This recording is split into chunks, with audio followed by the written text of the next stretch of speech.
चलिए देखिए, कोई भी संख्या का रेशनलाइजेशन यानी कि परमेयकरण कैसे करते हैं? हर का कोई भी क्वेश्चन में रहेगा हर का परमेयकरण करना, हो सकता है अंश का भी परमेयकरण होता है। पहले परमेयकरण जो है क्या है, रेशनलाइजेशन क्या है, इसको आपको समझना, ठीक है ना जी। तो सीधा सीधी बात हम लोग अपने भाषा में जानेंगे कि हर के हर में कोई भी रूट वाला संख्या होगा ना जी, कोई भी रूट वाला संख्या होगा तो उस समझो को उसको रूट को वहां से हटा देना है ना, उस संख्या को रूट से बाहर कर देना है। यही है आपका उसका रेशनलाइजेशन यानी कि परमेयकरण। जैसे कि मान लीजिए 1/√2 है, 1/√2 है, ठीक है ना। तो अगर आपसे कहा जाए कि हर का इसका परमेयकरण करो तो सीधा सीधी बात है, कॉन्सेप्ट क्या कह रहा है कि रूट को हटा देना है। तो भाई रूट हटेगा कैसे? तो रूट को हटाने का कॉन्सेप्ट हम पहले से दे चुके हैं कि रूट को अगर हटाना है तो वही में वही से कर दीजिए गुना, है वही में जैसे √2 है तो √2 से गुना कर देंगे। तो नीचे √2 से गुना करने का मतलब ऊपर कहां से आएगा? तो मैथ के नियम कहता है कि कोई भी चीज लिखना है तो लिख सकते हैं, लेकिन वो 1 होना चाहिए। क्या होना चाहिए? 1। अगर ऊपर 2 लिखे तो कट के 1 होगा। माने मैथ के रूल्स के अनुसार कहीं भी आप 1 के अलावा किसी संख्या से गुना नहीं कर सकते, लेकिन 1 से हर जगह कर सकते हैं। कर सकते हैं कि नहीं कर सकते? तो नीचे हमको जरूरत था √2 का, क्योंकि यहाँ पर √2 है। अगर यहाँ पर √5 होता तो √5 लिखते, रूट अगर 7 होता तो 7 लिखते। जो चीज होता है वही चीज यहाँ पे लिखते, क्योंकि नियम कहता है उसी में उसी से, यानी कि भोजपुरी में वही में वही। बुझा गई? अब रहा बात की √2 में √2 से करना है तो ये √2 तो हम उसके लिए लिखे, लेकिन अब रहा बात की यह √2 क्यों लिखे। तो फिर अब आ गया मैथ के नियम को फॉलो करने के लिए यहाँ पे √2 लिखना अनिवार्य है। समझे कि नहीं समझे? अगर यहाँ पे √5 लिखते तो यहाँ पे √5 लिखना अनिवार्य है, क्योंकि सेम सेम रहेगा तब तो कट के 1 आएगा। Concept clear? यस। इसलिए जो है आप √2 और ऊपर में √2 लिखें, कोई दिक्कत नहीं सर। आप ऊपर वाला में ऊपर वाला से गुना कर दो, ये हो जाएगा।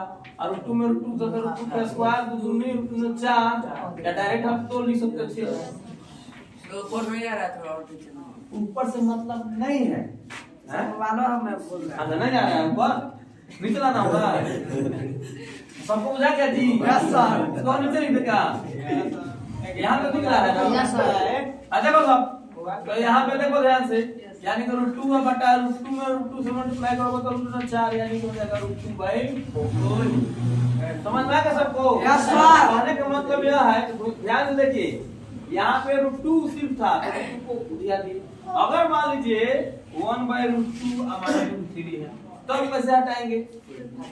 तब कैसे रूट को हटाएंगे, यानी परमेयकरण कैसे करेंगे? हर का परमेयकरण करने का मतलब हुआ कि हर में अगर रूट दिख रहा है तो उस रूट को वहां से क्या करो? हटा दो, कर दो। समझे कि नहीं समझे? तो मतलब हो गया कि उसका परमेयकरण आपने कर दिया, ठीक है। तो अब रहा बात की रूट हटता कैसे है? तो स्क्वायर करने से नहीं, तो यहाँ पे तो सिंगल था तो फटाक से जो चीज था उसी से गुना कर दिए, काम कर गया नहीं। तो यहाँ भी तो स्क्वायर, इसका भी स्क्वायर और इसका स्क्वायर आना चाहिए कि नहीं आना चाहिए? आना चाहिए ना। तो किसी भी तो वो स्क्वायर अगर माने एगो स्क्वायर माइनस दूसरा का स्क्वायर लाना है तो आपका जिंदाबाद है वो सूत्र आपके स्क्वायर माइनस घोड़ा स्क्वायर, याद है ना जी? यानी कि a square minus b square का जो सूत्र आप लोग पढ़े हैं ना जी, ये कितना मतलब क्या होता है? a + b good. Concept clear? यानी प्लस रहेगा तो माइनस से गुना, माइनस रहेगा तो प्लस पैदा होगा। तो पैदा कब होगा? जब प्लस रहेगा तो माइनस से गुना कीजिएगा, माइनस रहेगा तो प्लस गुना कीजिएगा। तो यहाँ पे फिलहाल अभी क्या है? माइनस। क्या चीज से गुना? प्लस से गुना में लिख देंगे 2 का plus √3। Concept clear? Yes sir. लेकिन फिर हमने क्या कहा था? ऊपर लिखेगा, नीचे आप लोग चीज ऊपर लिखेंगे, तब ना मैथ के रूल को फॉलो किया जाएगा जी। यानी कि ऊपर क्या लिखेंगे? कोई दिक्कत नहीं। 1 से मल्टीप्लाई करो, कोई फर्क नहीं पड़ने वाला है, डायरेक्ट उसी तरह लिख देना। और ये देखिए यहाँ पे a - b है, a + b यानी कि a² - b स्क्वायर आया कि नहीं आया? यह सूत्र आया, और सूत्र जब आ गया तो स्क्वायर से रूट कट जाएगा। यानी कि √2 प्लस √3 बटा ये कट जाएगा तो 2 माइनस 3 हो गया। तो ये हो गया √2 और प्लस √3, ठीक ना, बटा में -1 तो -1 को ऊपर भेज देंगे, उसमें लगा देंगे √2 plus √3। This is your answer. Concept clear? Yes sir. ऐसे ही प्रमेयकरण करते हैं हर का, ठीक है ना जी। और रहा बात कि अगर ऊपर कुछ है तो ठीक है, नहीं है तो भी कोई दिक्कत है। अगर मान लीजिए इस तरह क्वेश्चन है,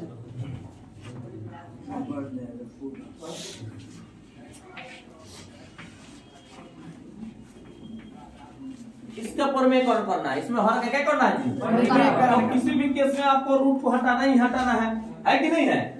तो यहाँ पे ये देखिए, यहाँ पे हम क्या लिख देंगे, जो चीज है नीचे वही चीज ना बताया है, ऊपर और नीचे लिखना है जी। यहाँ पर √5 - 3 है तो 5 + 3, गुड, ठीक है ना जी।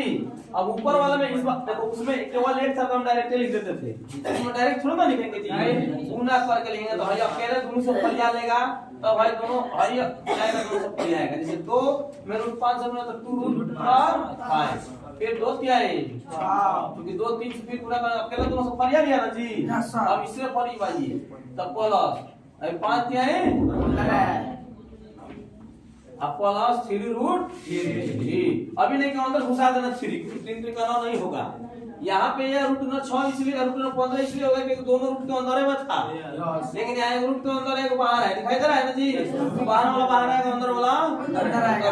कोई कॉन्सेप्ट में दिक्कत? और नीचे देखो, ये फिर वही सूत्र ना हो गया, ये हाथी माइनस घोड़ा, हाथी प्लस घोड़ा, यानी हाथी स्क्वायर माइनस दिक्कत नहीं सर। अब इसको सॉल्व करोगे तो क्या हो जाएगा, 2√5 + 6।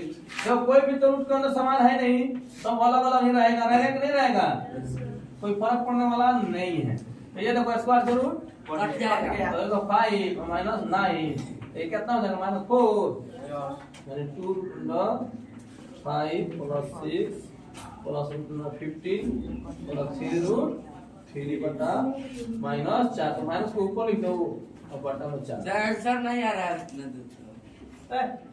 किताब क्या है? किताब नहीं है इसमें। अच्छा, यहाँ पे बोर्ड पे एटी पे नहीं आ रहा है, चलो कोई बात नहीं। सर हाँ,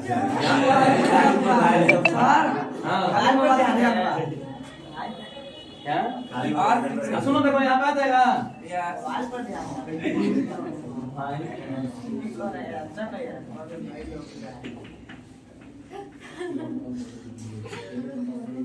नहीं, माइनस को मन करके ऊपर भेज दीजिए, हो गया आपका आंसर।